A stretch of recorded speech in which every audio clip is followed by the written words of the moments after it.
வணக்கம்.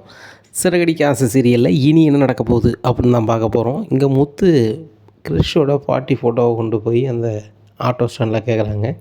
அண்ணாச்சி இந்த அம்மாவை பார்த்துருக்கீங்களா அப்படிங்கும்போது, தம்பி இவங்கள நான் தானே தம்பி ஏற்றிட்டு போனேன் அப்படிங்கும்போது, அண்ணா அண்ணா எங்கண்ணே ஏற்றிட்டு போனீங்க அப்படிங்கிறாங்க. எப்பா ஒன்றும் இல்லை, என்ன இந்த இடத்துல இந்த கோயில் இருக்கு பார்த்தியா அப்படிங்கிறாங்க. ஆமாண்ணே தெரியும்ண்ணே, நான் கூட அங்கே போயிருக்கேன் அப்படிங்கிறாங்க. அந்த கோயில் தான் தம்பி கொண்டு இறக்கி விட்டேன். நான் இறக்கி விடும்போது ஒரு 7-8 மணி இருக்கும் தம்பி நைட்டு அப்படிங்கிறாங்க. அண்ணா ரொம்ப நன்றிண்ணே அப்படிங்கிறாங்க. சரி தம்பி இதில் என்ன தம்பி இருக்குது அப்படிங்கிறாங்க. உடனே மீனாவுக்கு ஃபோன் பண்ணி, மீனா இது மாதிரி நான் ஆட்டோ ஸ்டாண்டுக்கு வந்தேன், வந்து அவர்கிட்ட கேட்கையில் ஒரு அண்ணன் ஏற்றிட்டு போயிருக்காரு, அவர் பார்த்துட்டு இந்த கோயில்னு சொல்கிறாரு அப்படிங்கிறாங்க. எங்கே அங்கே தான் இருப்பாங்களா அப்படிங்கிறாங்க. மீனா எனக்கு என்னமோ தெரில, நாங்கள் போகிறேன், நீனு வரையா அப்படிங்கிறாங்க. நான் வரேங்க அப்படின்னு சொல்லிட்டு மீனாவும் அங்கே பைக்கில் போகிறாங்க, முத்து காரில் போகிறாங்க. போனோடனே அங்கே இருக்கிறவங்ககிட்ட கேட்குறாங்க, யாருக்கும் தெரில அப்படிங்கிறாங்க. நேராக பூசாரிகிட்ட போகிறாங்க. ஐயா இந்த ஃபோட்டோவில் இருக்கவங்கள பார்த்துருக்கீங்களா அப்படிங்கும்போது, தம்பி நீங்கள் அங்கே விசாரிச்சுக்கிட்டு இருக்கும்போதே பார்த்தேன், யாரையோ விசாரிக்கன்ட்டு.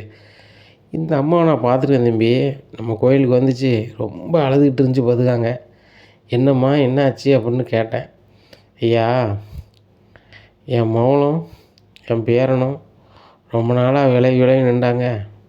இப்போ 2 பேரும் சந்தர்ப்ப சூழ்நிலையில் ஒரே வீட்டில் இருக்கிற மாதிரி ஆகிப்போச்சு. 2 பேரும் ரொம்ப நாளைக்கு நல்லா இருக்கணும்யா, ஒன்றாவே இருக்கணும்.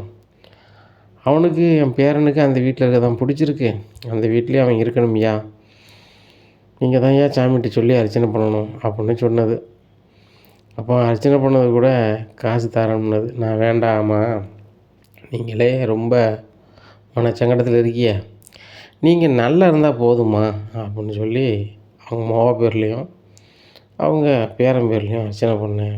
பேரன் பேர் ஏதோ சொன்னாங்க, அது தெரில அப்படிங்கும்போது கிறிஸு அப்படிங்கிறாங்க. அதுதான் ஆனால் அவங்க மொக பேர் நல்ல ஞானம் இருக்குது, அது வந்து கல்யாணின்னு சொன்னாங்க அப்படிங்கும்போது, ஐயா வேற எங்கே போனாங்கன்னு தெரியுமா அப்படிங்கிறாங்க. தம்பி அர்ச்சனையை முடிச்சுக்கிட்டு அந்த அம்மா கோயில் வாசல்லே இருந்தாங்க. அப்போது நடையை சாத்திட்டு நான் போவையில், ஏம்மா நடையை சாத்தியாச்சா எப்படி இருப்பீங்க அப்படின்னு கேட்கையில், எங்கே போனேன் தெரிலையா அப்படிங்கும்போது, அப்போ ஒன்று செய்யுங்கம்மா, நம்ம மடம் இருக்குது, மடத்தில் போயிருங்க அப்படின்னு சொல்லி மடத்துக்கு தான் காமிச்சேன், அந்த மடத்தில் போய் கேளுங்க அப்படிங்கிறாங்க. நேராக முத்தும் மீனாவும் அந்த மடத்துக்கு போகிறாங்க. அங்கே ஒரு ஆள் வந்து தூங்கிட்டு இருக்காப்புல. ஐயா அப்படிங்கிறாங்க. என்னையா அப்படிங்கிறாங்க. இந்த அம்மாவை பார்த்துருக்கீங்களா அப்படிங்கும்போது, ஆமாம் இந்த அம்மா வந்து நேற்று பூரா அங்கே தான் இருந்துச்சு நேற்று பூரா அங்கே தான் இருந்துச்சா அப்படிங்கிற. ஆமாம் நேற்று வரைக்கும் இங்கே தான் இருந்துச்சு அப்படிங்கிறாங்க. இப்போ எங்கே போனாங்கன்னு தெரியுமா அப்படிங்கும்போது, இல்லை என் பேரனும் என் மகளும் ஒன்றா இருக்காவா, ஒரு வகையில் எனக்கு சந்தோஷமாக இருக்குது, ஒரு வகையில் அவங்கள நான் வந்து ரொம்ப தூரமாக கடந்து போக போகிறேனே, அதை நினச்சி நான் ஃபீல் பண்ணுறேன்னு சொன்னிச்சு. ரொம்ப தூரம்னு சொல்கிறீங்களாம்மா, உன் மகன் எங்கே இருக்காங்க அப்படிங்கும்போது, என் மகன் பக்கத்தில் தான் ஐயா இருக்கா, நான் தான் தூரமாக போக போகிறேன் அப்படின்னாங்க. ஒரு வேளை அந்த அம்மா காசியை பார்த்து போகும்னு நினைக்கிறேன், அந்த அம்மா பேசலாம் பார்க்கும்போது அப்படி தான் தெரிஞ்சிச்சு அப்படிங்கிறாங்க. ஐயா அவங்க போதா இருந்தால் எப்படி இந்த வழியாக போனாங்க அப்படிங்கிறாங்க. இல்லைங்க ஐயா அவங்க போகிறேன்னு சொன்னாங்க, நான் வேண்டாம்னு சொல்லும்போது கொஞ்சம் இருந்துச்சு, தூங்கி இருந்துச்சு பார்க்க, அவங்க எங்கே போனாங்க ஏது போனாங்கன்னு தெரில அப்படிங்கும்போது, மீனா என்ன மீனா இப்படி சொல்கிறாங்க அப்படிங்கும்போது, வாங்க நம்ம பார்க்கலாம்னு சொல்லி மறுபடியும் அந்த பகுதியில் தேடி பார்க்காங்க, கண்டுபிடிக்க முடியலை. நேராக வீட்டில் போய் அண்ணாமலைகிட்ட நடந்ததை சொல்கிறாங்க. என்னடா சொல்கிற, கிறிஷும் அவங்க மகனும் ஒரே வீட்டில் இருக்காங்களா, அவங்க மகன் எங்கெங்கே இருக்காங்க, கல்யாணி நீங்கள் யாரும் இல்லையே அப்படின்னு பேசிகிட்டு இருக்காங்க. இது வந்து ரோகிணி கேட்டுருது. ஆஹா இந்த முத்து மீனாவும் சும்மாலாம் இருக்க மாட்டாங்க உங்களுக்கு, சும்மா இருக்க சங்க ஊதி கிடந்த ஆண்டின மாதிரி சும்மா கிடந்த கதையை அந்த கிறிஸுங்க வந்ததுனாலலாம் இப்போ வந்து மறுபடியும் நம்மளை பற்றியே வந்து விசாரிக்கிற மாதிரி ஆகுது அப்படின்னு நினைக்காங்க இந்த ரோகிணி. கிறிஷ் வந்து ரோகிணியே பார்க்கான். நம்ம பாட்டி எங்கன்னு ஏன் தேடிட்டு கிடக்காவோ, நம்ம அம்மாவே இங்கே தான் இருக்குது, இது எனக்கு தெரியலையே, நம்ம சொன்னாலும் அம்மா நம்மகிட்ட பேச மாட்டாங்க அப்படின்னு சொல்லி முடிச்சுக்கிட்டு இருக்கான் வயிற்றுக்கனையாக. அப்போ முத்து எனக்கு ரொம்ப குழப்பமாக இருக்குடா அப்படின்னு விஜயா வந்துடுறாங்க. விஜயா வந்தோன்னா அண்ணாமலை சொல்கிறாங்க, விஜயா இருக்கும்போது எதுவும் பேச வேண்டாம் அப்படிங்கிறாங்க. சரிப்பா அப்படின்றாங்க. என்னங்க இவன் எப்போ தான் அந்த வீட்டை விட்டு போவான் அப்படிங்கும்போது, விஜயா இதை தவிர உனக்கு வேறு எதுவும் பேச தெரியாதா அப்படிங்கும்போது, ஏங்க நான் முன்னாடி இந்த முத்து மீனா வந்து வீட்டில் இருக்கவே கூடாதுன்னு சொல்லிக்கிட்டு இருந்தேன். சரி ரைட்டு, அவங்க 2 பேரும் எவ்வளோ சொன்னாலும் நீங்கள் இருக்க வரைக்கும் போக மாட்டாங்க, நீங்களும் போகக்கூடாதுன்ட்டின்னு வைங்களேன். சரி அவங்க கூட இருந்துட்டு போகிறாங்க, அவங்க இந்த வீட்டு ஆட்களையும் ஏற்றுக்கிடுவோம் அப்படிங்கும்போது அண்ணாமலை சொல்கிறாங்க, அப்புறம் அவங்க இந்த வீட்டு ஆளுக்க தானே, அப்புறம் ஆளுக்க இல்லாத மாதிரி சொல்லிக்கிட்டு இருக்க அப்படிங்கிறாங்க. ஏங்க அதெல்லாம் இருக்கட்டுங்க, இவன் எப்போங்க போவான் அப்படிங்கும்போது மனோஜ் வந்துடுறாருப்பா, அம்மா சொல்லிக்கிட்டே இருக்காங்க, நீங்கள் அம்மாவை கொஞ்சமாவது மதித்து பேசுங்கப்பா அப்படிங்கும்போது, டேய் என்னத்தை மதிக்கணும் மதிக்கக்கூடாது எனக்கு தெரியும், நீ எல்லாத்தையும் ஒழுங்காக மதிச்சிட்டியா, சின்ன பையன் அவன் கேட்குற மாதிரி அவனை இந்த வீட்டு விட்டு அனுப்பணும்னா அவன் மனசு என்ன பாடுபடும்டா, அவனும் மனுஷன் தானடா அப்படிங்கிறாங்க. உடனே மனோஜ் நீங்கள் ரூமுக்கு வாங்க அப்படின்னு சொல்லி ரோகிணி கூப்பிட்டு போயிடுறாங்க. உடனே கிறிஸ்ட மடியில் தூக்கி வச்சுக்கிறாங்க. இங்கே பாரு விஜயா, எனக்கு இப்போதைக்கு பேரன் யாரும் இல்லை, நான் பேரன்னு முதல்ல கூப்பிடுவேன்னா அது கிறிஸ்து தான், அது எத்தனை பேர் வந்தாலும் கிறிஸ்துக்கு அப்புறம் தான், சரி தானே அப்படிமா, அப்படி சொல்லுங்கப்பா அப்படிங்கும்போது எனக்கு ரொம்ப கடுப்பாக இருக்குது அப்படின்னு சொல்லி விஜயா ரூம் பார்த்து போயிடுறாங்க. அண்ணாமலை சொல்கிறாங்க கிறிஸ்ட, இங்கே பாருடா, அந்த பாட்டி இப்படி தான் பொழுதுன்னுட்டு இருப்பான், நான் போனாமல மனோஜன் ஒரு அங்கிள், அவனும் அப்படி தான், அவனை வந்து ஒரு காமெடி பீஸ் மாதிரி நீ எடுத்துக்க, என்ன அவன் என்ன சொன்னாலும் நீ சிரிச்சுக்கிட்டே போங்க அங்கிள்ன்ட்டு பேர், பாட்டி போங்க பாட்டின்ட்டு பேர், முடிஞ்சு வச்சா அப்படிங்கிறாங்க. சரி தாத்தாயிரமனா அப்படி செய்கிறேன் அப்படிங்கிறாங்க. ஏங்க கிறிஸ்து வந்து அந்த மாதிரி பண்ணால் அத்தை எதுவும் சொல்லிடக்கூடாதுல்ல அப்படிங்கும்போது, மீனா பார்த்துக்கலாம் விடு அப்படிங்கும்போது அண்ணாமலை சொல்கிறாங்க, டேய் நீங்கள் 2 பேருமே சரியாக வேலைக்கு போகாமல் கிறிஸ்து பாட்டியே தேடிட்டு அலையுதீங்க, நீ காருக்கு பணம் கட்டணும் மீனா, நீ பைக்குக்கு பணம் கட்டணும், அது போக இந்த விஜயா மளிகை சாமான் கொடுக்கணும் வைக்கணும்னு சொல்லுவா அப்படிங்கும்போது, ஆமாப்பா அது என்னமோ உண்மை தான் மீனா, ஒரு வாரத்துக்கு நம்ம கொஞ்சம் ஃப்ரீயாக இருப்போம், அதுக்கப்புறம் அவங்க பாட்டி நம்ம எங்கே ஏதுன்னு பார்ப்போமா அப்படிங்கும்போது, எங்க ஒரு வாரத்தில் அது எதுவும் செஞ்சிடக்கூடாதுலங்க அப்படிங்கும்போது, மீனா அவங்க வந்து எதுவுமே பண்ண மாட்டாங்க, நம்ம அந்த மடத்தில் பேசும்போதே தெரிஞ்சுக்கிட்டோம், ஆனால் இவங்க வந்து கிறிஸ்டையும் அவங்க மோளையும் விட்டு தள்ளி இருக்குன்னு நினைக்காங்க, ஆனால் பள்ளிக்கூடத்தில் கேட்கையில் அவங்க மோகம் வந்து துபாயில் இருக்காங்க அப்படிங்கிறாங்க, ஆனால் இந்த அம்மா எப்படி சொல்லிட்டு போகுது, அதான் ரொம்ப குழப்பமாக இருக்குது அப்படிங்கும்போது ரோஹிணி என்ன பேசுனாங்கன்னு கேட்கும்போது, ஆகா இந்த முத்து வந்து என்ன சர்க்காரில் உள்ள காய்ச்சட்டக்கார மாதிரியே வந்து இவன் யோசிச்சுக்கிட்டே இருக்கானே அப்படின்னு சொல்லி நினைக்காங்க. அப்போ சரி ரைட்டு, இதுக்கு ஏதாவது ஒரு முற்றுப்புள்ளியை வைக்கணும், ஏதோ ஒரு வகையில் வந்து நம்ம வைக்கணும் அப்படின்னு நினைக்காங்க. அது போக கிறிஸ் இங்கே இருக்கிறது வரைக்கும் நம்மளுக்கு உரி தான், கிறிஸ் வந்து இங்கே இருந்தோம்னா சரி கிடையாது, கிறிஸ் எப்படியாவது ஏதாவது பண்ணணும், நம்மளுக்குள்ளே இடைஞ்சலாக இருக்கேன், நான் ஒரு வாழ்க்கை எங்கள் அம்மா சரியில்லாமல் ஆக்கின வாழ்க்கையை நான் சரி பண்ணி வச்சுருக்கேன், நான் மறுபடியும் அதுக்குள்ளேயே போகிற மாதிரிலாம் அந்த கிறிஸ் பண்ணுறான், கிறிஸ் இருக்கிறது நம்மளுக்கு இடைஞ்சலாக தான் இருக்கோ அப்படின்னு சொல்லி மனசு நினைக்காங்க. சே அவனை நம்ம இப்படி நினைக்கக்கூடாது, நம்ம மகன் தானே, ஆனால் எப்படியாவது வேறு எங்கேயாவது கொண்டு வைக்கிற மாதிரி பார்க்கணும், வேறு வழி இல்லைன்னா தான் நம்ம நினைக்கிறத செய்யணும் அப்படின்னு சொல்லிட்டு ரோகிணி அன்னைக்கு பொழுது தூக்கத்துக்கு போயிருந்தாங்க. இங்கே முத்துக்கு மீனாவுக்கும் தூக்கம் வரல, ஏன்னு கேட்டால் எப்படியாவது கிறிஸ்டோட பாட்டியை கண்டுபிடிச்சாகணும் மனசுக்குள்ளே ஓடுது, ஆனாலும் வீட்டு செலவு கொடுக்கணும், வேலைக்கும் போகணும், இப்படியே இருக்குது. அப்போ இவனுக்கு கிறிஸுக்கு தூக்கமே வரலை, இவங்க 2 பேரும் தூங்கினா தானே நம்ம அம்மாவை பார்க்க போகலாம் அப்படின்னு நினச்சிக்கிட்டு இருக்காங்க.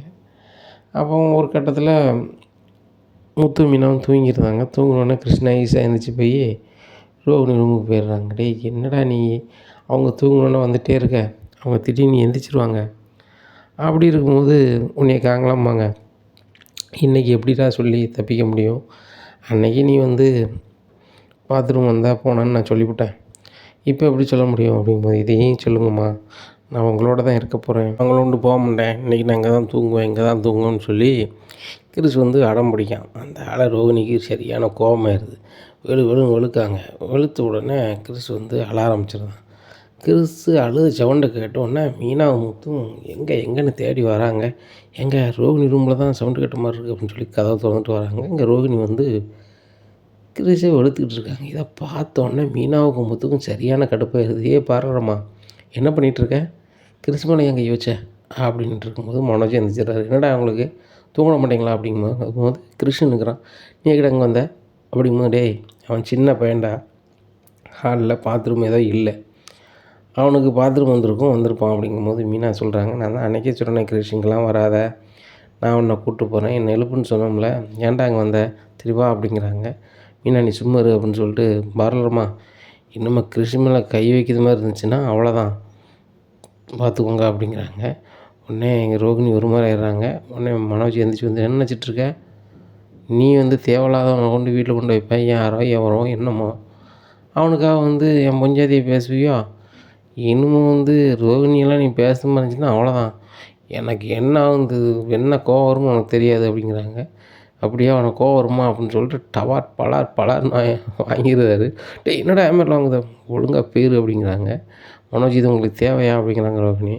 ரோகிணி உனக்காக தான் நீ பேசினேன், அந்த முத்து இது பண்ணிட்டான், நான் அம்மா எழுப்பி இன்றைக்கி இது நியாயம் கேட்டாகணும் அப்படின்னு சொல்லிட்டு விஜயா ரூமில் போய் ஏம்மா ஏம்மா அப்படின்னுட்டு இருக்காங்க. உடனே என்ன சவுண்டு கேட்கு அப்படின்னு சொல்லி அண்ணாமலை விஜயா மனோஜ் சவுண்டு மாதிரி கிடக்கு, கதை துறை அப்படிங்கிறாங்க. கதை திறக்காங்க. உடனே என்னடா இவ்வளோ நேரத்துக்கு அப்படின்னு சொல்லி விஜயா கேட்குறாங்க. ஏம்மா இந்த முத்து வந்து இவ்வளோ நேரத்துக்கு வந்து என்னை வந்து பலார்னு செவட்டிலே வாங்குதான் அப்படிங்கிறாங்க. என்னது இந்த முத்து இவ்வளோ நேரத்துக்கு வாங்கினா ஏக்கடா அப்படிங்கிறாங்க. ஏம்மா அந்த கிரிச்சு பையன் எங்கள் ரூமுக்கே வரான், வந்தோடனே ரோகிணி எதுக்கு வரான்னு சொல்லி வெளுத்துப்பா பொழுது எப்படி மேலே கை வைக்கலாம் அப்படின்னு சொல்லி ரோகிணியை ஏசினாம்மா. ஏசினோடனே சரி ரைட்டு ஏன்டா அப்படி பண்ணிகிட்ருக்க அப்படின்னு கேட்டாக்காமல் செஞ்சேன், பலர்னு வாங்கிட்டான் அப்படிங்கும்போது முத்து என்னடா நினச்சிட்ருக்க அப்படிங்கும்போது ஏம்மா அவன் பண்ணது ரொம்ப ஓவராக இருக்குது அப்படின்னு. நீ பண்ணதாண்டா ஓவராக இருக்குது, அவன் யார் அவன் என்னம்மா அவனை கொண்டு வீட்டில் வச்சுக்கிட்டு அவனுக்காக வந்து மனோஜ் மாணிக்க வச்சுட்ருக்கு அவ்வளோதான் அப்படிங்கும்போது அண்ணாமலை மனோஜை பார்த்து சொல்கிறாங்க. டேய் முத்து வந்து நியாயம்தான் பேசுவான், அவன் கோவப்படுதான்னு ஒரு காரணம் இருக்கும், ஒழுங்கு மரியாதை போய் படு அப்படிங்கிறாங்க. நீங்கள் எதுனாலும் முத்துக்கு தான் சப்போர்ட் பண்ணிங்க, நான் போகிறேன் அப்படின்னு சொல்லிட்டு ரொம்ப பார்த்து போயிடுறாங்க. அப்போ ரோஹிணி கேட்குறாங்க, ஏன் மனோஜ் இவ்வளோ நேரத்துக்கு ஆன்ட்டியை போய் ஏன் எழுப்புறீங்க, அவங்களுக்கும் கிறிஷுக்கு வந்து ஆகாது, கண்டிப்பாக கிறிஷை வெளில போகணுன்னு இதை வச்சு சொல்லுவாங்க அப்படிங்கும்போது, அப்போ உனக்கு மட்டும் ஆகுமா அப்படிங்கும்போது இல்லை அப்படிங்கும்போது இந்த ரூமுக்கு வரது உனக்கு பிடிக்காம தானே நீ அந்த பையில போட்டு விழுக்க, அப்படிங்கும்போது எதுக்கு சப்போர்ட் பண்ணுற விடு, இதே ஒரு ஷாக்காக வச்சு அவன் விளையாடணும்னா உனக்கு சந்தோஷம் எனக்கு சந்தோஷம் அம்மாவுக்கு சந்தோஷம் தானே அப்படிங்கும்போது ரோகிணி இவனை அனுப்பியதுனால சந்தோஷப்படவா, அம்மாவை காணலை, இவனை எங்கே கொண்டு விட்றது ஒன்றும் புரிய மாட்டாங்குதே, இந்த சத்யா வேறு ஊர் பூரா எல்லாருக்கும் தெரியுத மாதிரி எங்கள் அம்மாவை ஃபோட்டோவை போட்டு தெரிஞ்சவங்க யாராவது இருந்தீங்கன்னா கண்டிப்பாக தகவல் சொல்லுங்கள், இந்த அம்மாவை பார்த்தாலும் தகவல் சொல்லுங்கள் அப்படின்னு சொல்லி அனுப்பியிருக்காங்க. யார் என்ன தகவல் சொல்ல போகிறாங்களே தெரியலையே, என்ன நடக்க போகணும் ஒன்றும் புரியலையே அப்படின்னு சொல்லி குழப்பத்திலே இருக்காங்க. மனோஜ் வந்து ஒரு நேரம் ஆனோன்னு தூங்கியிருக்காரு. இங்கே ரோகிணிக்கு தூக்கமே வரலை. காலையில் மனோஜ் எழுந்திரிச்சி பரப்பிட்டுருக்காரு. அப்பவும் ரோகிணி தூங்குதாங்க. என்ன ரோகிணி தூங்கிட்டுருக்க அப்படிங்கும்போது இல்லை மனோஜ் நைட்டு பூரா தூக்கம் வரல அப்படிங்கும்போது யார் அந்த தொல்லை கிறிஷ் வந்ததுனால அவனை தூக்கம்ல, இன்னும் அவன் ரூமுக்கு வரமாட்டான், நான் பார்த்துக்கிட்டேன் அப்படின்னு சொல்லிட்டு கிறிஷ் வாடா அப்படிங்கிறாங்க. அங்கிள் அப்படிங்கிறாங்க. அந்த ஆளை பலார்னு வாங்குதாங்க. ஒன்றால் தாண்டா அந்த முத்து என் மேலே கை நீட்டான் அப்படின்னோடனே மீனாவுக்கு சரியான கோவம் வந்துடுது. இன்னுமே கிறிஷ் மேலே கை வச்சிங்கன்னா அவ்வளோதான் அப்படிங்க, என்ன பண்ணுவேன் அப்படிங்கிறாங்க. மீனா பங்குக்கு மனோஜை பலார்னு வாங்குதாங்க. மீனா என்ன நினச்சிட்ருக்கீங்க, எதுக்கு நீங்கள் மனோஜ் மேலே கை வைக்கிங்க அப்படின்னு சொல்லி ரோகிணி கேட்குறாங்க. கையா என் வீட்டுக்காரர் தெரிஞ்சு அவ்வளோதான், கீழே பாத்ரூமில் குளிச்சுட்ருக்கிற வரட்டும் அப்படின்னா முத்து கரெக்டாக வராரு. இன்னும் என்னாச்சு அப்படிங்கிறாங்க. கிறிஷ் மேலே இவங்க வந்து தேவையில்லாமல் கை நிட்டுறாங்க அப்படிங்கும்போது டேய் நைட்டே உனக்கு வந்து அவ்வளோ கொடுத்துருக்கேன் காணலைன்னா அப்படின்னு சொல்லி முத்து தன்னோட பங்கு ஒழுங்கு கொடுக்கும்போது விஜயா வந்துடுறாங்க. ஏங்க பாருங்கங்க நைட்டுங்க கை நீட்டிருக்கேன் இப்பவும் பண்ணுறான் அப்படிங்கும்போது விஜயா நடக்கிறதெல்லாம் நான் பார்த்துட்ருக்கேன், முத்து மீனாவை செஞ்சது சரி தான், எப்போ பார்த்தாலும் அந்த சின்ன பிள்ளை வீட்டு விட்டு போகணுன்னா என்ன கதை, முதல்ல இவன் வீட்டு விட்டு போட்டோம், வீட்டு செலவுக்கு எப்போவுமே கொடுக்குறது கிடையாது, அதுபோக வீட்டில் உள்ள ஒட்டுமொத்த பணத்தை வச்சு கடை ஆரம்பிச்சிருக்கான், அந்த முத்துக்கும் அந்த ரவிக்கும் கொடுக்க வேண்டியது கொடுக்க சொல்லு அப்படிங்கும்போது நான் எப்படிப்பா கொடுக்க முடியும், எனக்கே 30 லட்ச ரூபா கடை இருக்குது அப்படிங்கும்போது இதே தான் சொல்லிக்கிட்டு இருக்கேன், இப்போ நல்ல வருமானம் வருதுன்னு சொன்னால் அவன் முன்னாடி பேசிகிட்டு இருக்கேன், நீ கடனை கொஞ்சம் கொஞ்சமாக கொடுத்துருக்கலாம்ல, முத்துக்கும் ரவிக்கும் கொடுக்க வேண்டியதும் கொடுக்கலாம்ல அப்படிங்கிறாங்க. எப்பா எங்களுக்கெலாம் வேண்டாம், அந்த பணத்தை நீங்கள் வாங்கி வச்சுக்கோங்கப்பா, உங்களுக்கும் அம்மாவுக்கும் ஆகும் அப்படிங்க. ஏங்க பார்த்தீங்களா அவன் பெரிய பணக்காரன், அவனெல்லாம் பண்ண நிறைய இருக்குது, அதெல்லாம் எதிர்பார்க்கல, அதனால் மனோஜை இப்படிலாம் பண்ணிக்கிட்டு இருக்காதீங்க, டே மனோஜ் நீ வேலைக்கு கிளம்புடா அப்படிங்கிறாங்க. சரிம்மா அப்படின்னு சொல்லி வேலைக்கு கிளம்பி போயிடுறாங்க. இங்கே ரோகிணி கிளம்புங்கிறாங்க. ரோகிணிக்கு கிளம்புறதுக்கு மனசே இல்லை. ஏன்னு கேட்டால் கிறிஷை எப்படியாவது இந்த வீட்டில் இருந்து எங்கேயாவது அனுப்பணுமே, நம்மளுக்கு இவன் இளைஞரெல்லாம் இருப்பான் பொழுது இவனால் உரியாக இருக்க, நம்ம நல்லா வாழணும்னா கிறிஷுங்க இருந்தாலோ இல்லைன்னா அவன் எங்கேயும் இருந்தாலோ சரி வராது, பேசாமல் அவனை நம்ம என்ன செய்யணுமோ செஞ்சிட வேண்டியதான் அப்படின்னு நினைக்காங்க. தான் வாழ்க்கைக்காக கிறிஷே என்னாலும் பரவாயில்லைங்கிற நிலைக்கு இந்த ரோகிணி வந்துட்டாங்க. இப்படியா இருக்குது. இப்படி இருக்கும்போது ரோகிணிக்கு ஒரு ஃபோன் வருது. யாருன்னு பார்த்தா புது நம்பர். சரி யாரோ ஒரு நம்பர்னு வச்சிடுறாங்க. அது யாருன்னா ரோகிணியோட அம்மா தான் கால் பண்ணியிருக்காங்க. மனசு கேட்கல, அவங்க காசிக்கு போயிட்டாங்க, மனசு கேட்கல. அங்கேருந்து கால் பண்ணுறாங்க. இங்கே ரோகிணி எடுக்கலை. எப்படியா இருக்குது?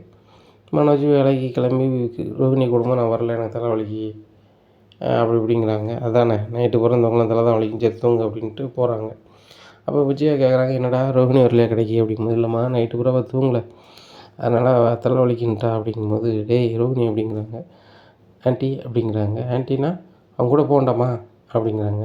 இல்லை ஆண்டி நான் கொஞ்சம் கழிச்சு தான் போகிறேன் அப்படிங்கிறேன். ஆமாம் ஆமாம், இப்படி நைட்டு பூரா தூங்காத, பவளையில் தூங்கு, அப்புறம் எப்படி நீங்கள் முன்னேறுவீங்க அப்படி இப்படிங்கிறாங்க. சரி ஆண்டி நான் கிளம்புறேன்னு சொல்லிட்டு ரோகிணி கிளம்பி கடைக்கு போயிடுறாங்க. கடையில் போய் தூங்கிட்டே இருக்காங்க. என்னக்கா தூங்கிட்டுருக்கீங்க அப்படின்னு சொல்லி ராஜா பஞ்சாதி கேட்குது. இல்லை நைட்டு சரியாக தூக்கம் இல்லை அப்படிங்கும்போது, ஏக்கா மனசுக்குள்ளே ஏதாவது கவலை இருந்தால் தாங்க தூக்கம் வராது, எதுவும் கவலையாக்கா என்கிட்ட சொல்லுங்கள் அப்படிங்கும்போது, எல்லாமே என்கிட்ட சொல்லிகிட்டு இருக்க முடியாது, வேலையை பாரு அப்படிங்கிறாங்க. சரிக்கா அப்படின்னு சொல்லிட்டு ராஜா பஞ்சாதி வேலையை பார்க்க போயிடுறாங்க. அங்கே நல்லாவே பணம் வசூலாகுது. அப்போ அந்த பணத்தை கொண்டு கொடுக்காங்க ரோகிணிகிட்ட. அண்ணன் வெளில போயிட்டாங்க, உங்கள்கிட்ட கொடுக்க சொன்னாங்க, இதில் 5,00,000 ரூபா இருக்குது அப்படிங்கிறாங்க. சரி ரைட்டு, நம்ம போய் லாக்கரில் வைப்போன்னு சொல்லிட்டு லாக்கருக்கு போகிறாங்க. லாக்கரில் கொண்டு பணம் வைக்காங்க. கிட்டத்தட்ட அது ஒரு 20,00,000 ரூபா இருக்குது மாதிரி இருக்குது. நம்ம இதில் ஒரு 2,00,000 ரூபா எடுத்துட்டோமே, இது மனோஜ் பார்க்கும்போது தெரிஞ்சிருமோ அப்படின்னு சொல்லி, தெரியாது, நம்ம 2 தானே எடுத்திருக்கோம் அப்படின்னு சொல்லிட்டு மறுபடியும் அதில் இருந்து ஒழுங்காக அடைக்காமல் வந்துடுறாங்க. அடைச்சா அதுவே லாக் ஆகிரும், இங்கே அடைக்கலை.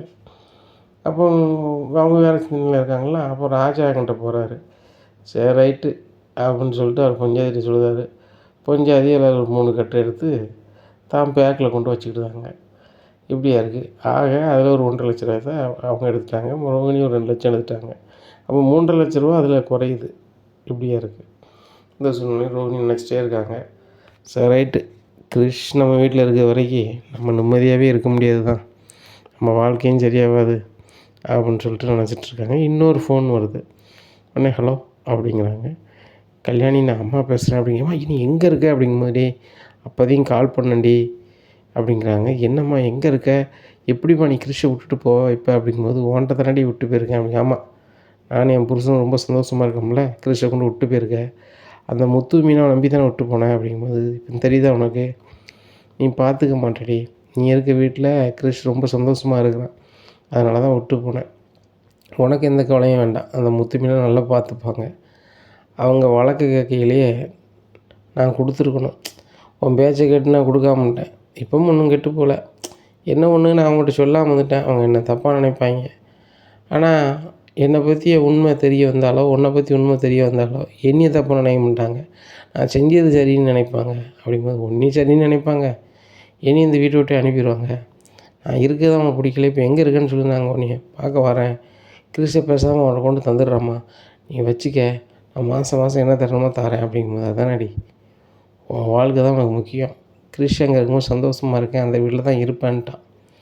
இப்போ நான் எதுக்கு நான் ஃபோன் அடித்தேன்னா, உங்கள் அம்மா இருக்க தான் செய்தா, உங்கள் அம்மைக்கு ஒன்றும் ஆகலை, அதை சொல்கிறதுக்கு தான் நான் ஃபோன் பண்ணேன், கிறிஷ் அங்கே சந்தோஷமாக இருப்பான்னு தெரியும், அவன் நீ உரி பண்ணாமல் இரு, அவ்வளோதான், நான் ஃபோனை வைக்கிறேன் அப்படின்னு சொல்லி வச்சுறாங்க. மறுபடியும் கால் பண்ணுறாங்க, இங்கே அவங்க அம்மா எடுக்கலை, செல்லை ஆஃப் பண்ணிடுறாங்க. இந்த அம்மா வேறு இப்படி பண்ணுறாங்களே அப்படின்னு சொல்லிட்டு ரொம்ப கடுப்பாகுது. அப்போ இந்த நம்பர் எங்கேருந்து வந்துச்சுன்னு நம்ம எப்படியாவது விசாரிக்கணுமே அப்படின்னு சொல்லி சிட்டிக்கிட்ட போகிறாங்க. சிட்டி அப்படிங்கிறாங்க. இங்கே கடையில் யாருமே இல்லை.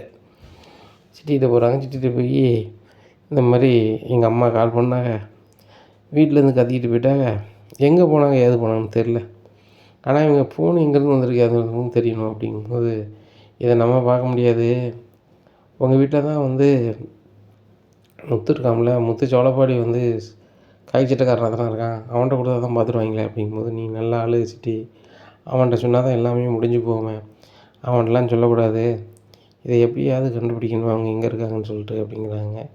சரி ரைட்டு, அது கொஞ்சம் பணம் செலவாகும், எனக்கு தெரிஞ்ச ஒரு ஆஃபீஸர் இருக்கார், அவர்கிட்ட பணம் கொடுத்தா தான் எல்லாம் சொல்லுவார் அப்படிங்கும்போது, எவ்வளோ ஆகும் அப்படிங்கிறாங்க. எப்படியும் ஒரு 2,00,000 ரூபா கேட்பார் அப்படிங்கிறாங்க. எட்டு வரேன் அப்படின்னு சொல்லி மறுபடியும் அந்த லாக்கரில் போய் 2,00,000 எடுத்துக்கொண்டு போய் சிட்டியில் கொடுத்துருந்தாங்க. ஏன்னா எங்கள் அம்மா எங்கே இருக்குன்னு தெரியணும், கிறிஷை கொண்டு விடணும், இல்லைன்னா நம்மளுக்கு லாய்க்கப்படாது அப்படின்னு நினச்சி தான் அந்த பணத்தை கொண்டு கொடுக்காங்க. சிட்டி அந்த பணத்தை வாங்கி வச்சுக்கிட்டு கண்டுபிடிக்கன்னு சொல்லி ஏமாற்றிடுன்னு சொல்லி அவர் நினைக்கார், அவரோட மனநிலை அப்படியே இருக்குது. இங்கே கடையில் வந்து பார்க்காரு, ஃபர்னிச்சர் கடையில் ரோகிணி இல்லை. அப்போ ரோகிணி எங்கே அப்படிங்கும்போது, இல்லை மேடம் வந்தாங்க அப்புறம் போனாங்க, எங்கே போனாங்கன்னு தெரில அப்படிங்கும்போது கால் பண்ணுறாங்க. ரோகிணி எங்கே இருக்க அப்படிங்கும்போது, கடையில் தான் அப்படிங்கும்போது, நான் கடையில் இருக்கேன், கல்லால் ஆள் இல்லை, அதான் கேட்குறேன் அப்படிங்கிறாங்க. உனக்கு இப்போ தான் வெளில வந்தேன் அப்படிங்கிறாங்க. நீ என்ன உள்ளே வெளியே ஆட்டம் ஆடிட்டு இருக்க? நான் போனேன்னா வெளில போனேன், அப்புறம் வந்தேன், அப்புறம் போனேன், என்ன தான் நடக்குது அப்படிங்கும்போது, இல்லை மனோஜ் எனக்கு சரியாக தூங்கலைல்ல அப்படிங்கும்போது, சரி ரைட்டு நீ அப்படியே வீட்டுக்கு கிளம்பு, நான் பார்த்துக்குறேன் அப்படிங்கிறாங்க. ரோஹிணி வீட்டுக்கு கிளம்பி விடுறாங்க. அங்கே கிருஷை வந்து ரொம்பவே விஜயா வந்து வஞ்சிக்கிட்டு இருக்காங்க. நீ என்ன நினச்சிட்ருக்க? நீனே இந்த வீட்டை விட்டு வெளில போக வேண்டியதானே, வைக்க வேண்டியதானே, ஐயா தான் உன்னை அனுப்ப மாட்டேங்காங்க, நான் இவ்வளோ சொல்கிறேன், இந்த வீட்டில் தான் இருப்பியா அப்படிங்கும்போது, என்ன பாட்டி நீங்கள், நான் சின்ன பையன் எங்கே போவேன் அப்படி இப்படின்னு சொல்லி அந்த கிறிஸ் பேசிக்கிட்டு இருக்கான். விஜயா தான் வந்து மனசாட்சி எதுவும் பார்க்காதால, நீ போனா போகணும், போனா போகணும் அப்படின்னுட்டு இருக்காங்க. அப்போ அவன் வாசல் வரைக்கும் வந்துடுறான். வந்தோடனே ரோஹிணி நினைக்காங்க, இதுதான் ஒரு வாய்ப்பு, வேறு வழி கிடையாது, நீ எப்படியாவது வெளியே கொண்டு போயிட வேண்டியதான், அவன் இங்கே இருந்தாமல் நம்மளுக்கு இடைஞ்சதான் அப்படின்னு சொல்லி ஒரு ஆட்டோவுக்கு கால் பண்ணுறாங்க. கால் பண்ணி வீட்டு வாசலில் இருந்து அப்படியே எங்கேயா கொண்டு சேர்த்துறேன்னு சொல்லி ரொம்ப தூரமாக கூப்பிட்டு போகிறாங்க. அப்போ கிறிஸுக்கு பிடிச்சமான சாப்பாடெல்லாம் வாங்கி கொடுக்காங்க. என்னம்மா எனக்கு பிடிச்சமான சாப்பாடெல்லாம் வாங்கி தர, என்னையை கொண்டு பாட்டி விட போறியா அப்படிங்கும்போது, என்னடா எப்படி சொல்கிற அப்படிங்கும்போது, ஆமாம் பாட்டி வீட்டில் நீ விடுறதுக்கு முன்னாடி எனக்கு பிடிச்சமானது வாங்கி தருவீங்க, அப்புறம் மாத கணக்கில் வர மாட்டேங்க, இப்போ நீங்கள் சாப்பாடு வாங்கி தரதை பார்த்தா நீங்கள் வந்து எங்கேயோ கொண்டு நீ விட போகிறீங்களா அப்படிங்கும்போது, எனக்கே தெரியுதில்ல அப்படிங்கும்போது, கிறிஸ் தப்பான வச்சுக்காதடா, நீ இருக்க வரைக்கும் என் வாழ்க்கை சரியாகாது அப்படிங்கும்போது, இல்லைம்மா எனக்கு அந்த வீட்டில் இருக்க தான் பிடிச்சிருக்கு, மீனாத்தையும் மாமாவும் அப்போ இல்லை, பாட்டி மட்டும் தான் இருந்தாங்க, என்னை வெளியே போக சொன்னாங்க, நான் வாசலில் தான் நின்று நீங்கள் கூப்பிட்டு வந்திருக்கேன், மறுபடியும் வீட்டுக்கு கூட்டி போயிடுவியாம்மா அப்படிங்கும்போது, டேய் என்னடா நீ அந்த வீட்டுக்கு போகணும்னு சொல்லிகிட்டு இருக்க அப்படிங்கும்போது, இல்லைம்மா எனக்கு அந்த வீட்டில் இருக்க தான் பிடிச்சிருக்கு வச்சுருக்கு அப்படிங்கிறாங்க. டேய் அதை விட நான் இன்னொரு இடம் பார்த்துருக்கேன்டா, உன்னையே மாதிரி நிறைய பசங்க இருப்பாங்கடா, அவங்கள்ட்ட பேசலாம், ஆடலாம், பாடலாம் அப்படிங்கும்போது, அப்படியாம்மா சரிம்மா, அந்த பசங்ககிட்ட விளாண்ட பிறகு நீ வீட்டில் கொண்டு விட்டுருவியாம்மா அப்படிங்கும்போது, டேய் மறுபடியும் வீட்டுக்கு வருவேன்னு பேசிகிட்டு இருக்கேன் வாடா அப்படின்னு சொல்லி மறுபடியும் ஆட்டோவில் ஏற்றி கொண்டு யாருமே இல்லாத ஒரு ஆசிரமத்துக்கு போகிறாங்க. போனோன்னே அவங்க யார், இவங்களுக்கு என்ன வரணும்னு கேட்கும்போது, என் பேர் கல்யாணி, நான் என் அம்மா தான் அப்படிங்கும்போது, என்னம்மா நீங்களே கொண்டு சேர்க்கணுங்கய்யா அப்படிங்கும்போது, இல்லைங்கய்யா நாங்கள் இல்லை, நான் வெளிநாட்டில் இருக்கேன், இங்கே பார்க்கறதுக்கு உனக்கு யாரும் கிடையாது, அதனால் நான் சேர்த்து விடுதேன், மாதம் என்ன தரணுமோ தந்துடுதேன் அப்படிங்கும்போது, அம்மா அப்படிங்களா, சரி ரைட்டு நாங்கள் பார்த்துக்குறோம், இதை எழுதி கொடுங்க, என்ன படிக்கான் அது படிக்கான் எந்த பள்ளிக்கூடத்தில் படிக்கான் அப்படிங்கும்போது, இந்த பள்ளிக்கூடத்தில் அப்படிங்கிறாங்க. சரிம்மா அந்த பேப்பர்லாம் வாங்கி கொண்டு கொடுக்கணும்ல அப்படிங்கும்போது, சரி ரைட் நான் வாங்கிட்டு வரேன்னு சொல்லி ஆட்டோ எடுத்துகிட்டு போய் அங்கே சர்டிஃபிகேட் எல்லாத்தையும் வாங்கிட்டு இங்கே கொண்டு கொடுத்துருந்தாங்க. சரிம்மா எங்களுக்கு உள்ள பள்ளிக்கூடத்தில் நாங்கள் சேர்த்துருதோம்னு சொல்லி அந்த பள்ளிக்கூடத்தில் சேர்த்துருந்தாங்க. இப்படியா இருக்குது. முத்து மீனாவும் வீட்டுக்கு வந்துருந்தாங்க. கிறிஷை காணலை. கிறிஷ்ன்னு சொல்லி மாடி எல்லாம் தேடிக்கிட்டு இருக்காங்க. விஜயா கம்முன்னு இருக்காங்க. நான் கிறிஷை பார்த்தீங்களா அப்படின்னு சொல்லி முத்து கேட்குறாப்புல. கேட்கும்போது ஆமாம் அவனை பார்க்க தான் வேறு வேலை கிடையாது பாரு அப்படிங்கும்போது ரோகிணி வந்துடுறாங்க. புலகுரல் அப்படின்னு சொல்லி ரூம் போகிறாங்க. அவங்களும் இல்லை. பாரலம்மா கிறிஷை பார்த்தீங்களா அப்படிங்கும்போது, நானே இப்போ தான் வரேன் அப்படிங்கும்போது, ஆமாம் அந்த கிறிஷ் எங்கே யாருன்னு பார்க்க தான் எல்லோரும் சொல்லிப்பார் அப்படிங்கிறாங்க. உடனே மீனா அவனை எங்கே தேடியும் காணலையே, எங்கே போயிருப்பான் அப்படின்னு சொல்லிட்டு இருக்கும்போது, எனக்கு ரொம்ப பயமாக இருக்குது, மெயின் ரோடு வேறு அப்படிங்கும்போது, வா மீனா பார்க்கலான்னு சொல்லிட்டு அங்கங்கே தேடி அலையுதாங்க. இங்கே ரோகிணிக்கு பயங்கர சந்தோஷம். சரி ரைட்டு அவன் வீட்டு விட்டு போயிட்டான், இன்னும் ஒன்றும் பிரச்சனை இல்லை, நம்ம முத்து மீனாக பார்த்துட்டு ஆளக்காங்களான்னு விட்டுருவாங்க அப்படின்னு சொல்லி நினைக்காங்க. இப்படி இருக்கும்போது தேடி பார்த்துட்டு முடியாதவங்க அண்ணாமலைக்கு கால் பண்ணுறாங்க, ரவி சுத்திக்கெலாம் கால் பண்ணுறாங்க, எல்லோரும் வீட்டுக்கு வந்துடுறாங்க. வந்தவுடனே அவன் எங்கடா போயிருப்பான் எதடா போயிருப்பான்னு சொல்லும்போது ரவி சொல்கிறாரு, அன்றைக்கி மனச்சக்கணத்தில் இருந்தேன் அப்படின்னு சொல்லி சொன்னான். ரோஹிணி என்னைய ஸ்டேஷன்லேருந்து கூட்டி போன அன்றைக்கி இந்த கோயிலில் போய் சாமி கும்பிட்டுட்டு இருந்தான் அப்படின்னா ரோஹிணி காலுக்கு வந்துடுது. நம்ம வந்து சங்கடப்படும் போது நம்ம உனக்கு அது முடியலைல்ல, நம்ம சுயநலத்துக்கு அவனை கொண்டு அங்கே விட்டோம்ல, சரி இருக்கட்டும், நம்ம மாட்டாமல் இருக்கணும்னா கிறிஷ் அங்கே இருக்கிறது தான் சரி, எங்கள் அம்மாவை எப்படியாவது எங்கே இருக்காங்கன்னு மட்டும் சுட்டி கண்டுபிடிச்சிட்டோம்னா எங்கள் அம்மாவையும் கிறிஷையும் ஒரு இடத்துல கொண்டு வச்சிட வேண்டியதான் அப்படின்னு நினைக்காங்க. இங்கே அங்கங்கே தேடி பார்க்க ஒன்றும் நடக்கலை. அப்போ மீனா கிறிஷை பற்றி சம்மந்தமானதை விசாரிக்கும் போது நிறைய நம்மளுக்கு வந்து குழப்பமாகவே வந்துட்டுருக்கு. அப்போ ஒரு வாரம் கிறிஷுக்கு பரீட்சை நடக்கும், அதனால் ஒரு வாரம் கழித்து நீங்கள் கிறிஷ் பாட்டியை பற்றி இது பண்ணுங்கள், அது வரைக்கும் கிறிஷ் வந்து என்ன செய்யட்டும், ஒழுங்காக பள்ளி எடுத்து போட்டோன்னுச்சு. ஒரு வாரம் முடிஞ்சிட்டு இப்போ கிறிஷை பற்றி நம்மளுக்கு தெரியணும்னா ஒரே வழி, கிறிஷ் பாட்டி வாழ்ந்த அந்த கிராமத்துக்கு போகிறது தான் நான் பேசாமல் கிராமத்துக்கு போய் பாட்டியும் கூப்பிட்டுக்கிட்டு அங்கே போகிறோம் மீனா அப்படிங்க நானும் வரேன். கிறிஸுக்கு பரீட்சை முடிஞ்சு 10 நாள் லீவ் வரும். நம்ம அங்கே போய் என்ன விவரம்னு பார்த்துடணுமுங்க அப்படிங்கும்போது கிறிஷு தாங்க இல்லையே அப்படிங்கும்போது ஏங்க ஆமாம் எனக்கு இப்போ தான் நினைவு வருது. கிறிஸுக்கு இப்போ என்னங்க எங்கெங்க போயிருப்பான் அப்படிங்கும்போது மீனா நீங்கள் இருக்கிற மாதிரி பேசிகிட்ருக்கு. அவன் எங்கே போனான்னு தெரில.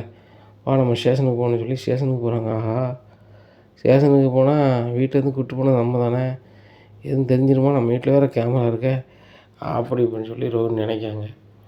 அப்போ சரி அவங்க போயிட்டு வரதுக்குள்ளே எப்படியாவது இந்த கேமராவில் உள்ளதை பதிவு எடுத்துடணும் அப்படின்னு சொல்லி நைஸாக கேமராவில் உள்ளது ரெக்கார்ட் ஆகும்ல அந்த மெமரி எடுத்துடுறாங்க. இங்கே ஸ்டேஷனில் போய் சொன்னோம், என்னப்பா சின்ன பையன் சொல்லுது ஒழுங்காக பார்க்க மாட்டேலா வைக்க மாட்டேலா, சரி வரேன் அப்படின்னு சொல்லிட்டு அங்கே விசாரிக்க வராங்க. வரும்போது சரி தம்பி உங்கள் வீட்டிலேருந்து வெளில போயிடணும் இல்லை கேமரா இருக்கா அப்படிங்கிறாங்க. இருக்குண்ணாச்சி அப்படிங்கிறாங்க. பார்க்காங்க கேமராவில் மெமரி இல்லை. என்னப்பா மெமரி இல்லாமல் இருக்குது அப்படிங்கும்போது சுற்றி சொன்னாங்க, நான் தானே வச்சேன், நான் தான் வாங்கி புதுசாக வச்சேன் அப்படிங்கிறாங்க. இல்லைம்மா அதில் பாரும்மா அப்படிங்கிறாங்க. இல்லை இதை பார்த்துட்டு முத்து சார் புதிராகவே இருக்குது. அந்த பையனோட பாட்டி யார் என்ன வரன்னு தெரிஞ்சுக்கிறதுக்கு அவ்வளோ போராட வேண்டியிருக்கு. இப்படி இருக்கையில் இதில் வந்து அதுக்கு பதிவு இருக்குமான்னு பார்த்தா இருக்க மாட்டேங்குது சார் அப்படின்னு நடந்தெல்லாம் சொல்கிறாங்க. தம்பி அப்போ இதில் ஏதோ ஒன்று இருக்குது, சரி மற்ற கேமராவில் ஏதாவது இருக்கான்னு பார்ப்போம்னு சொல்லி அங்கங்கே பார்க்காங்க. வீட்டு வாசலில் தான் ரோஹினி ஆட்டோவில் போயிட்டாங்களே, அதனால் எந்த கேமராவிலையும் இல்லை. அப்போது சரி தம்பி நான் தகவல் வந்தோன்னு சொல்கிறோன்னு சொல்லிட்டு போயிடுறாங்க. மீனா வீட்டு இருந்தால் சரி வராது, கிறிஸ் போட்டால் என் ஃப்ரெண்ட்ஸுக்கு பூரா அனுப்புகிறேன்னு சொல்லி அவன் ஃப்ரெண்ட்ஸுக்கு பூரா அனுப்புகிறாங்க. பார்த்துட்டு சரி இவங்களை எங்கேயாவது பார்த்தா சொல்கிறேன் அப்படின்னு சொல்லிடுறாங்க. இப்படியா இருக்குது. இந்த சூழ்நிலையில் முத்து ஃப்ரெண்ட்ஸ் அங்கங்கே காருக்கு அவர் போவாங்களே போயிட்டுருக்காங்க. அப்போ அதே ஆசிரமத்துக்கு ஒரு ஆள் ஆஃபருக்கு போகிறாரு. அங்கே கிறிஷு வந்து ரொம்ப சோகமாக நின்றுட்டுருக்கான். இவ்வளோ பையங்க இருந்தாலும் அவனோட நினைப்பு எல்லாமே முத்து மீனா அந்த குடும்பத்து மேலே நினச்சிட்ருக்கான். பாட்டியும் காணலையே, நம்ம அம்மாவை நம்மளை கொண்டு விட்டுட்டேன் அப்படின்னு சொல்லி ரொம்ப ஃபீல் பண்ணிகிட்ருக்கான். அப்போ அந்த ஃபோட்டோவை அவன் எடுத்து முத்து நீ அனுப்பின ஃபோட்டோவும் இந்த ஃபோட்டோவும் சரியாக இந்த மாதிரி இருக்குது, இந்த பையன் தானே பாரு அப்படின்னு சொல்லி அனுப்புகிறாங்க. ஆமாம் இது எங்கே இருக்குது அப்படிங்கிறாங்க. இதுவா இது விழுப்புரத்து பக்கத்தில் இருக்குது அப்படிங்கிறாங்க. நான் உடனே அங்கே வரேன் அப்படிங்கும்போது சரிப்பா எனக்கு ஆஃபர் முடிஞ்சிடும், இந்த இடம் தான் நீ இப்போ என்னென்னு விசாரிச்சு அப்படின்னா முத்து மீனாவும் அழுதுகிட்டே அங்கே வராங்க. வந்தோடனே அசமந்து கேட்காங்க, கிறிஷை பார்க்கணும் அப்படிங்கும்போது ஆமாம் நீங்கள் யார் அப்படிங்கும்போது நாங்கள் அவங்களுக்கு சொந்தக்காரங்க மாதிரி தான், அவனை திடீர்னு காணாலும் இங்கே எப்படி வந்தான் அப்படிங்கும்போது அவங்க அம்மா தான் கொண்டு சேர்த்தாங்க. என்னது உங்கள் அம்மாவா அப்படிங்கிறாங்க. ஆமாம் அவங்க அம்மா ஏதோ வந்து துபாயில் எங்கேயும் இருக்காங்களாமே, அவங்களுக்கு பார்க்க முடியல வைக்க முடியல அப்படின்னு சொல்லி கொண்டு விட்டு போனாங்க. மாதம் பணம் இருந்ததுன்னு சொன்னாங்க, மாதத்துக்கு இப்போமே தந்துட்டு போயிட்டாங்க அப்படிங்கிறாங்க. இதை கேட்டோன்னே மீனாவுக்கும் முத்துக்கு ஒன்றும் ஓடலை. சார் என்ன சார் சொல்கிறீங்க அப்படிங்கிறாங்க. ஆமாம் அவங்க அம்மா தான் வந்து விட்டு போனாங்க அப்படிங்கிறாங்க. சார் அவங்க அம்மா ஃபோட்டோ தான் இருக்கா அப்படிங்கும்போது சார் அவங்க அம்மா ஃபோட்டோலாம் வாங்கி வைக்கிறதில்ல, வேணா எங்கள்கிட்ட வந்து என் அம்மா யாருன்னு நீங்கள் பார்க்குறதுக்கு வேணால் அந்த கேமரா பதிவு வேணால் காமிக்கிறேன் அப்படின்னு சொல்லி காமிக்கிறாங்க. ஏன்னா அது யாருன்னு மட்டும் தெரிஞ்சுட்டுனா நம்ம வந்து கண்டிப்பாக வந்து கிறிஷ் யாருங்கிறதுக்கு நமக்கு விட கிடச்சிரும் அப்படிங்கிறாங்க. ஆமாங்க அப்படிங்கிறாங்க. இங்கே கேமரா பதிவை பார்க்குறாங்க. ரோஹிணி தான் கொண்டு விட்ருக்காங்க. இதை பார்த்துட்டு மீனா பார்லரமாக தான் இங்கே கொண்டு சேர்த்துருக்கு, கல்யாணம்னு சொல்லி சேர்த்துருக்கு. அப்போ இது இந்த பார்லரமாவுக்கு எவ்வளோ இருக்கும், நம்ம அப்படி தேடி அலைஞ்சிருக்கோம், அப்போ கூட சொல்லலை அப்படிங்கும்போது ஏங்க அவர் வீட்டுக்காருக்கு உங்கள் அண்ணனுக்கோ அத்தைக்கோ வந்து கிறிஷ் அங்கே இருக்கிறது பிடிக்கல, இவங்க 3 பேரும் சேர்ந்துட்டு கூட இங்கே வந்து உள்ளதுக்குள்ளே வேலை பார்த்துருக்கலாம் அப்படிங்கும்போது ஆமாம் அவங்களுக்கு இருக்குது அப்படின்னு சொல்லி கிறிஷை கூட்டிகிட்டு வீட்டுக்கே போயிருந்தாங்க. இங்கே கிறிஷை பார்த்தோன்னா ரோஹினிக்கு ஒன்றும் ஓடலை. ஆஹா கிறிஷை கொண்டு விழுப்புரத்தில் விட்டாலும் இவங்க கூட்டி கொண்டு விட்டானே இப்போ என்ன ஆகுதுன்னு தெரியலையே அப்படின்னு சொல்லி திருதுன்னு முழிக்காங்க. என்ன பார்லரமா திருதுன்னு முழிக்கிங்க, போன கிறிஷ் எப்படி வந்தான்னு பார்க்கிங்களா அப்படிங்கும்போது முத்து நான் அதெல்லாம் பார்க்கல அப்படிங்கும்போது அதானே அதை எப்படி பார்ப்பீங்க, நீங்கள் தான் கல்யாணியாக மாறிட்டீங்களே அப்படிங்கிறாங்க. இதை கேட்ட ரோஹினிக்கு வேர்த்து பூத்து ஊற்றுது. ஆஹா அப்போ நம்மளை பற்றி எல்லாமே தெரிஞ்சு போச்சா, இன்னும் அவ்வளோதானா, நம்ம சீன் முடிஞ்சதா அப்படின்னு சொல்லி முழிச்சிட்ருக்காங்க. உடனே என்ன மீனா என்ன சொல்கிறாங்க முத்து எனக்கு ஒன்றும் புரியல அப்படின்னு சொல்லி சுருதி கேட்குறாங்க. ரோஹினி சொல்ல வேண்டிய பதில் அவங்க சொல்கிறாங்க. சுருதி இவங்க எதுவுமே சொல்லாமல் இருக்காங்க. உடனே ரோஹினி நீங்கள் எப்போவுமே வந்து என்னை எப்படி சொல்லலாம் எதை சொல்லலாமேங்க, இப்போ முத்து சொல்கிறதுக்கு ஒன்றுமே சொல்லலை அப்படிங்கும்போது நானே தான் யோசிச்சுட்ருக்கேன் இனி எதுக்கு சொல்கிறாரு அப்படின்னு சொல்லிட்டு அப்படிங்கும்போது இங்கே பாரு பழக்குறல், இங்கேருந்து கிறிஷ் எப்படி போனால் அப்படி போனான்னு சொல்லி நம்மளாம் தேடிட்டு இருந்தோம்ல அப்படிங்கிறாங்க. ஆமாம் அப்படிங்கிறாங்க. இந்த வீட்டில் ஒரு ஆள் தான் போய் விழுப்புரத்தில் போய் தள்ளி போய் சேர்த்து விட்டு வந்திருக்காங்க கிறிஷை. கிறிஷுக்கு தேவையானதெல்லாம் வாங்கி கொண்டு விட்டு வந்திருக்காங்க. ஆனால் அவங்க பேரையும் மாற்றி சொல்லிட்டு வந்திருக்காங்க அப்படிங்கிறாங்க. யார் அப்படிங்கிறாங்க. இந்த வீடியோவை போட்டு விடுங்க அப்படிங்கிறாங்க. போட்டு விடுதாங்க. பார்த்த உடனே அண்ணாமலைக்கு சரியான வந்துடுது.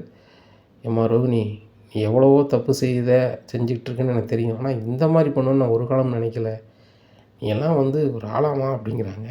இதை கேட்ட ரோகிணி கவுந்துட்டே இருக்காங்க. ஆஹா, நம்மளை பற்றி உண்மை தெரியல, நம்மளே எதுவும் சொல்லிடக்கூடாது அப்படின்னு சொல்லிட்டு இந்த ஆன்ட்டிக்கு கிறிஷ் இருக்குது பிடிக்கல, அதான் கொண்டு விட்டேன் அப்படிங்கிறாங்க. என்ன நடக்கும் அப்படிங்கிறத பொறுத்து பார்க்கலாம். நம்ம சேனலை நீங்கள் மறக்காமல் லைக் அண்ட் சப்ஸ்கிரைப் பண்ணுங்கள். நன்றி, வணக்கம்.